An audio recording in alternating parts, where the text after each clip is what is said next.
आपने हजरत बिलाल से पूछा कि बिलाल बताओ कि मैं 4 दिन के बाद आया हूं तो मैंने देखा है कि रसूलुल्लाह सल्लल्लाहु अलैहि वसल्लम के चेहरे पे कमजोरी है, तो ये कमजोरी क्यों है? अभी ये बात की तो हजरत बिलाल आप फरमाने लगी कि ए उस्मान गनी, अब घर जाकर क्यों नहीं पूछ लेते? तो सैयदना उस्मान गनी रज़ी अल्लाह ताला अन्हु आप फौरी तौर पे हुजूर के घर में गए, दस्तक दी, दरवाजा खटकाया, अंदर से आवाज आई कि कौन है? सैयदना उस्मान गनी रज़ी अल्लाह ताला अन्हु आप फरमाने लगे अम्मा जी उस्मान आया है। तो दरवाजा खोला गया, जब आप अंदर गए तो पूछा कि अम्मा जी मैं कहीं मुसाफिर पे गया हुआ था तो वापस आया हूं तो मैंने देखा है कि रसूल सल्लल्लाहु अलैहि वसल्लम कमजोर हैं, उनके चेहरे पे मैंने कमजोरी के असरात देखे, तो क्या आप मुझे बता सकती हैं कि ये क्यों हुआ, ये कमजोरी क्यों हुई, किस वजह से? तो सैयदना उस्मान गनी रज़ियल्लाहु ताला अन्हु जब आपने ये सवाल किया तो अम्मा जी ने आपने जवाब दिया कि उस्मान आज 4 दिन हो गए हैं कि आमिना के लाल ने कुछ खाया नहीं, आज 4 दिन हो गए हैं हमारे घर का जो चूल्हा है वो जला नहीं। तो सैयदना उस्मान गनी जब आपने ये बात सुनी तो रोने लगे, दौड़े गए घर, वहां से राशन की 2 बोरियां उठाई, अपने कंधे पे रखी, गुलाम साथ हैं, गुलामों ने कहा हुजूर हमें दे। तो सैयदना उस्मान गनी कहने लगे ये मेरी जिम्मेदारी है। फिर गुलामों ने कहा हुजूर आप मालिक हैं, आप बड़े हैं, बादशाह हैं, आप हमें दे, हम ले जाते हैं। तो जब ये बात कही तो सैयदना उस्मान गनी ने फरमाया कि मेरे गुलामों क्या क़यामत के दिन भी मेरा जो बोझ है उसको उठाओगे? तो गुलामों ने कहा कि हमसे नहीं उठाया जाएगा। तो फरमाया फिर साइड पे हो जाओ, ये मेरी जिम्मेदारी है और मैं ही इसे लेकर जाऊंगा। आप उस्मान गनी जिन्होंने कभी पानी भी अपने हाथों से उठा के नहीं पिया था, जब उस्मान गनी जब रसूलुल्लाह के घर में तशरीफ लाए, खुद झाड़ू दिया, चूल्हा जलाया, सालन पकाया, फिर उसके बाद रोटियां बनाई, हाथ जलाया, जब खाना तैयार हुआ दस्तरखान पे लग गया तो मस्जिद में गए, हुजूर आप कुछ देर के लिए घर नहीं आ सकते? तो जब हुजूर घर में आए,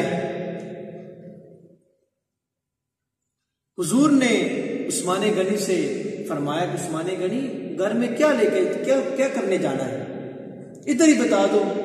उस्मान गनी कहने लगे हुजूर आप घर तो आए, जब आप घर में गए दस्तरखान पे खाना देखा तो सैयदना उस्मान गनी ने जब लुकमा लिया वो रसूलुल्लाह को दिया, जब रसूलुल्लाह ने पहला लुकमा जब अपने हलक के अंदर रखा तो रोने लगे और बुलंद आवाज से अल्लाह से अर्ज की कि या बारी ताला आज उस्मान से मैं खुश हूं, तू भी मेरे उस्मान से खुश हो जा। तो फिर सैयदना उस्मान गनी आप फरमाने लगे हुजूर हमने ये दौलत, ये पैसे, ये मालो दौलत, ये इसबाब, ये बंगले कोठियां को आग लगानी है जब आपके घर में चूल्हा ना जले। हुजूर ये माल भी आपका है और ये गुलाम भी आपका है,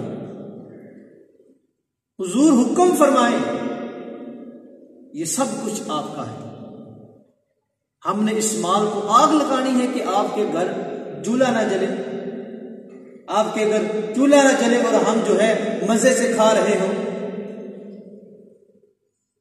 तो सैयदना उस्मान गनी रज़ियल्लाहु ताला अन्हु मेरे रसूलुल्लाह सल्लल्लाहु अलैहि वसल्लम ने झोली उठाई और दुआ दी और कहा कि या बारी ताला मैं उस्मान से खुश हूं, तू भी मेरे उस्मान से खुश हो जा।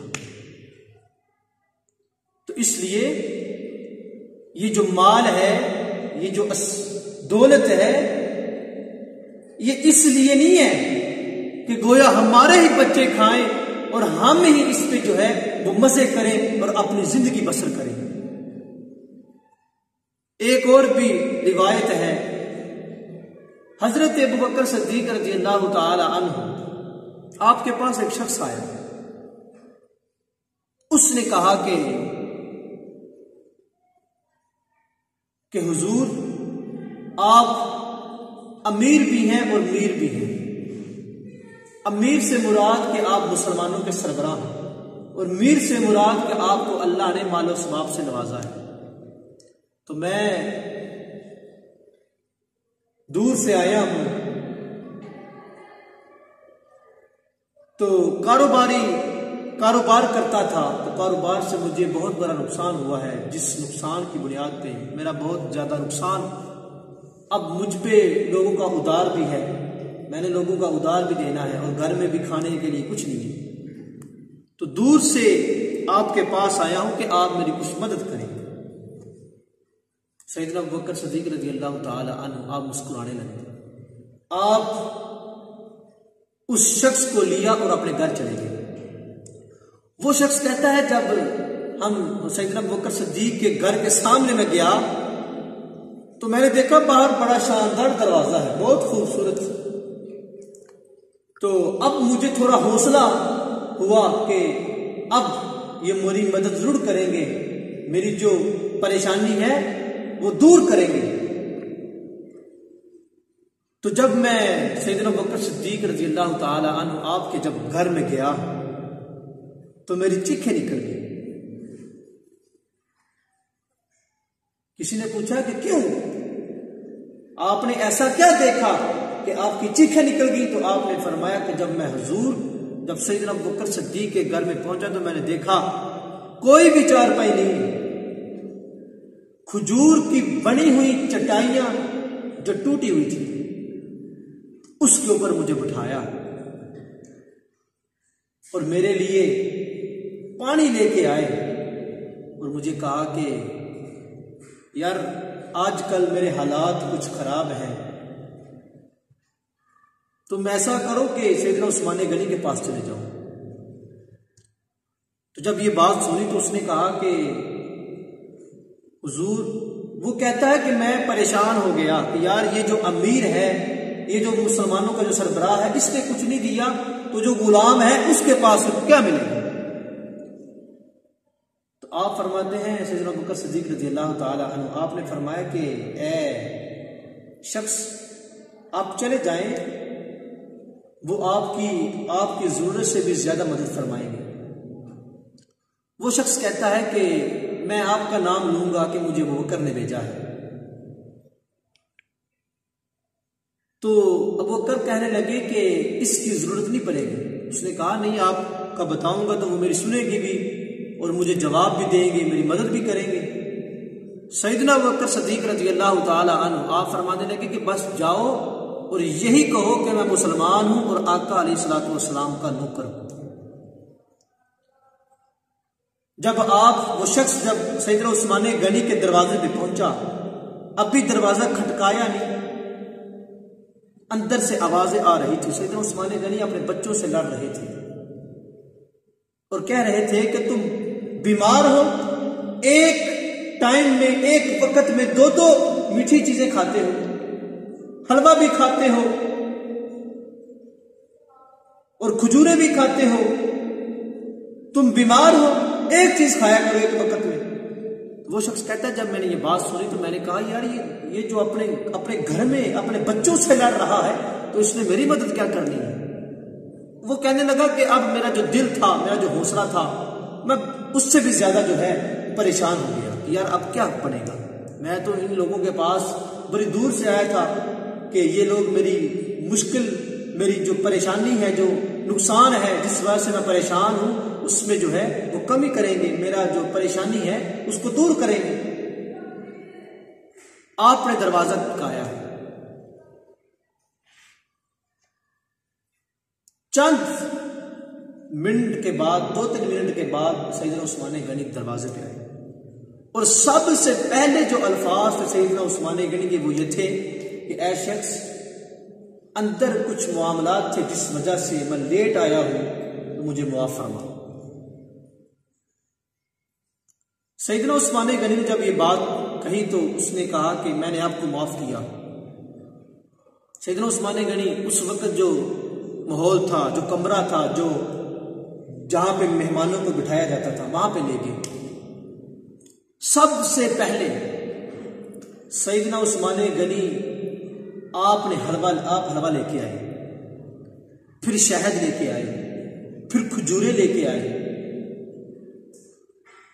वो शख्स कहने लगा कि यार, ये शख्स अपने बच्चों से लड़ रहा था कि एक वक्त में 2 चीजें नहीं खानी चाहिए, और मुझे एक वक्त में 3 चीजें दे रहा है।